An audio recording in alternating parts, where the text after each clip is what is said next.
எப்போ பார்த்தாலும் எனக்கு ஸ்ட்ரெஸ்ஸாக இருக்குது.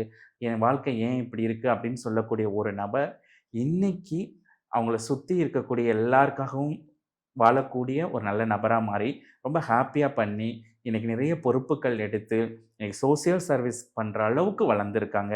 நிறைய கோயில்களுக்கெல்லாம் ஆர்கனைஸ் பண்ணி, நிறைய பணங்கள் கொடுத்து, அத நிர்வாகம் மெயின்டெயின் பண்ணக்கூடிய அளவுக்கு மனதளவுலயும், உடல் அளவுலயும் வளர்ந்துருக்காங்க. அதான் செய்றாங்களோ ஒரு அது சீக்ரெட் சரியானது. மெத்தடு.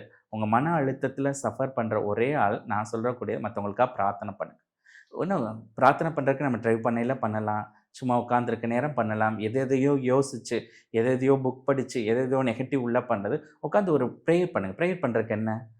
காசா? பணமா? ஒண்ணும் தேவையில்ல. மனசு. அந்த மனசுல செய்யக்கூடிய அந்த சத்கர்மா நீங்க செஞ்சுங்க.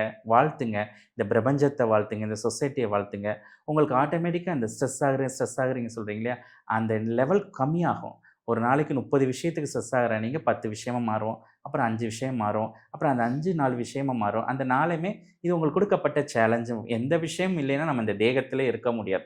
ஏன்னா ஒரு ஸ்ட்ரெஸ் ஆரோக்கியமா தேவ. அடுத்த கட்ட வாழ்க்கை வாழ்றதுக்கு சில அழுத்தங்கள் தேவ.